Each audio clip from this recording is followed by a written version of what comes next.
रामकृष्ण हरी. अवधूत चिंतन श्री गुरुदेव दत्त. कशात आपण सर्वजण मजेत असाल, भगवंताच्या भजनात तल्लीन असाल अशी अपेक्षा करते आणि आजच्या व्हिडिओला सुरुवात करते. सध्याच्या काळामध्ये प्रेम हे राहिलंय का?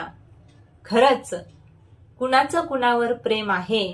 आपण सतत म्हणतो की आपलं त्याच्यावर प्रेम आहे, पण हे प्रेम खरं आहे की स्वार्थाने बरबटलेलं आहे ते आपण या व्हिडिओमध्ये जाणून घेणार आहोत. म्हणून हा व्हिडिओ शेवटपर्यंत नक्की पहा. आई लेकरावर प्रेम करते, वात्सल्य करते, माया करते. का? तर आईचं खरं प्रेम त्या लेकरावर असतं. पण तेच बाळ ज्यावेळी मोठं होतं त्यावेळी त्या मुलाला आईचं प्रेम कळत नाही. आईने रात्रंदिवस कष्ट केलेले असतात, प्रयत्न केलेले असतात त्याला वाढीला लावण्यासाठी, त्याला शिक्षण शिकवण्यासाठी, त्याला घडवण्यासाठी. आई वडील खूप रात्रंदिवस आपल्या लेकरासाठी कष्ट करतात. त्या लेकराला किंमत असते प्रेमाची आई वडिलाच्या. कुठपर्यंत? जोपर्यंत त्याचं लग्न होत नाही तोपर्यंत. एकदा का लग्न झालं की मग तो आई वडिलांना विसरतो किंवा मग थोडासा काय करतो तर मागे टाकण्याचा प्रयत्न करतो. पण आई वडिलांचं प्रेम कमी होत नाही. पण ज्यावेळी तेच आई वडील म्हातारे होतात आणि त्यांना आधाराची गरज असते, मग त्या मुलाने काय केलं पाहिजे? आई वडिलांचा सांभाळ केला पाहिजे, कारण ते त्याचं कर्तव्य आहे. पण हल्लीच्या काळामध्ये बघा, हल्लीचा काळ इतका बदललेला आहे. प्रेमाची जी परिभाषा आहे ती वेगळी झालेली आहे. आपल्या मुलांनी, आपल्या लेकरांनी आपल्याला म्हातारपणात सांभाळावं म्हणून आई वडील त्याचं सगळं काही करतात असं नाही, तर आईबापांची जिम्मेदारी आहे, जबाबदारी आहे म्हणून ते मुलांचं सगळं काही करतात. काही कॉलेजचे मुलं मुली म्हणतात की आमचं त्याच्यावर प्रेम आहे, पण प्रेम वगैरे खरंच काही नसतं बरं का.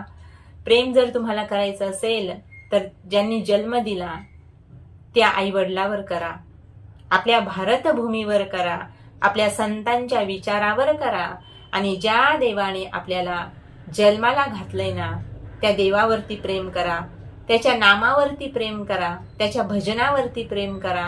आणि खरं प्रेम काय आहे ते साधू संतांकडून आपल्याला समजलेलंच आहे.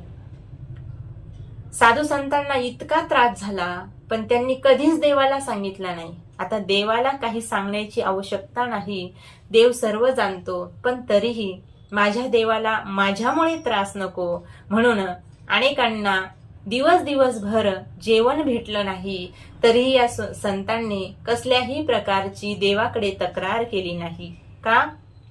तर त्यांचं देवावरती खरं प्रेम होतं.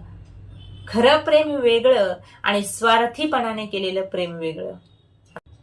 अनेक लोक आहेत मनापासून जीव लावणारे आहेत, मनापासून माया करणारे आहेत, पण काही नाती मात्र या प्रेमामुळे वायाला गेलेली आहेत. काही नातेच संपून जातात. कशामुळे? प्रेम चुरलेलं नाही. म्हातारपणामध्ये, वृद्धावस्थेमध्ये आई वडिलांना गरज पडते ती मुलांच्या आधाराची, पण त्यावेळी मात्र तो मुलगा आपल्या आई वडिलांचा जो मागील काळ आहे, यांनी आपल्यासाठी काय केलंय ते विसरून जातो आणि आपल्या पत्नीच्या, आपल्या मुलांच्या, नाही का, यांच्याच संसारामध्ये, यांच्याच प्रपंचामध्ये दंग होऊन जातो आणि आई वडिलांना विसरतो. म्हणून तर आपल्याकडे वृद्धाश्रमाची संख्या जास्त होत चाललेली आहे. पण आई वडिलांचं खरं प्रेम ज्या व्यक्तीला समजलं ना, तो आपल्या आई वडिलांना कधीच दूर लोटणार नाही. ज्याला बहिणीचं प्रेम कळालं, बहिणीची माया कळाली, तो आपल्या बहिणीला कधीच दूर लोटणार नाही. ज्याला पत्नीचं प्रेम समजलं तो आपल्या पत्नीला कधीच सोडून जाणार नाही. आणि एखाद्या पत्नीला सुद्धा, काहींना बघा तुम्ही, समाजामध्ये सांगायची सुद्धा अगदी लाज वाटते, पण काय करणार, 2-2 मुलं सोडून काही महिला दुसऱ्या सोबत निघून जातात. पतीला सोडून आपला संसार प्रपंच चांगल्या पद्धतीने सुरू असताना सुद्धा निघून जातात. का? प्रेमामुळे. आता ही प्रेम असतं की वासना असते की स्वार्थ असतो हे त्यांनाच माहिती. पण मी तर असं म्हणेल, आपल्या सोन्यासारखा संसार सोडून जाऊ नका.